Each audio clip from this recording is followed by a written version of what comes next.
Hi, welcome to Jordan's Backyard Chickens. My name is Jordan Wright, and I've been receiving several great questions across my social media platforms and offline, helping people become more sustainable with their family's food sources. Knowing what is in your food and that the animals are well taken care of is extremely important. And I've grouped these questions so we can stay on topic and better help you with your chickens. Thank you for everyone who has already submitted questions. These are my opinions after helping several different families get into raising chickens for enjoyment and also to feed their family. If your opinions differ, I would love to hear them and have you put them in the comments down below. There are a few house rules, though, that you can read in the comments in the description below. And I know for a lot of you, you will be watching this after the live ends. And I'll be able and sure to watch the comments and interact with you. Let me know if you enjoy this format and if you have any questions you would like and think would be interesting to talk about. I would love to hear them. I've upgraded the live stream and hope that you enjoy. Okay, let's get started. So, question number one: what are some traits that make some chickens better than others? So, this really comes down to two different things, in my opinion. One, what are your goals for your chickens? And two, what is the environment in which you live in? For example, with your goals, if you are looking for a chicken that is going to produce meat, at the very least, you need to be looking for a dual purpose bird. If you want the most efficient meat that you can possibly put on your table in a chicken form, and something that's really interesting to watch grow, get some broiler chickens. They go from 0.17 pounds to 7 pounds in 7 weeks. But if you are looking to go and show these birds and breed these birds, we definitely need to making certain that we are getting straight breeds and that we are probably buying them from a breeder that's already put in time and effort to perfect these birds. Now, for the second thing, on environment, I have the Meyer Hatchery website pulled up. And really, pretty much all of your hatchery websites are going to list the same things. Here in Ohio, in Polk, Ohio, Meyer Hatchery is really great. But I know there's Cackle Hatchery, there's Ridgeway, there's Eagle's Nest, My Pet Chicken. There's just a bunch of different hatcheries out there. When you scroll down, though, to the hardiness, this is one thing that I want you to take a look at. So, we are on golden bus. Some places are going to probably call these red stars, and some places are going to call these golden comets.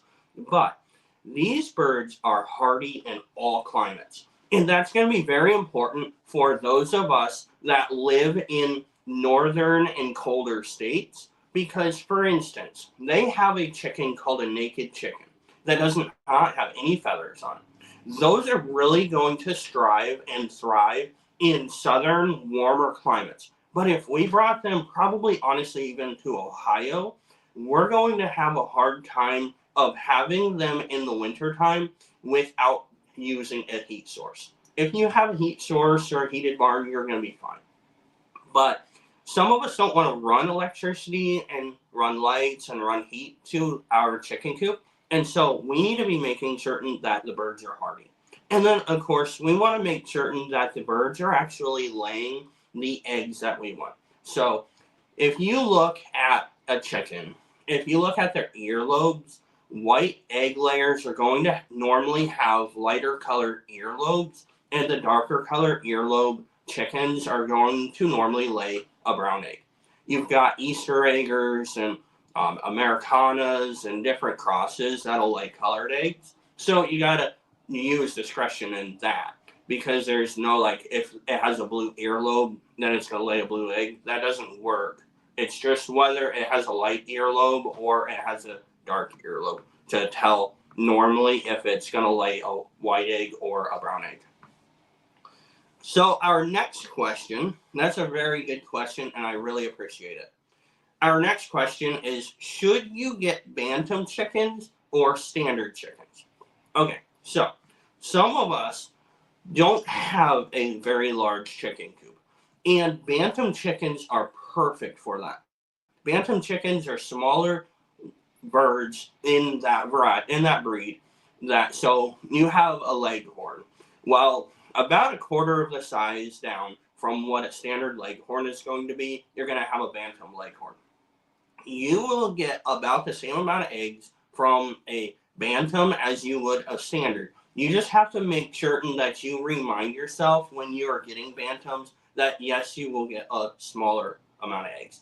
But bantams also take confinement a lot of times a lot better than what a large fowl bird is going to. So it all depends on how much coop space you want or how many birds you want in that coop. Because if you had smaller chicken coop, I definitely go for those bantam chickens or those bantam ducks. Or if you had even had a larger chicken coop and you wanted more eggs than what you could in large fowl, you could get some bantams, and that would provide you with more a larger amount of eggs, as long as you keep in mind that they're going to actually individually be a little bit smaller.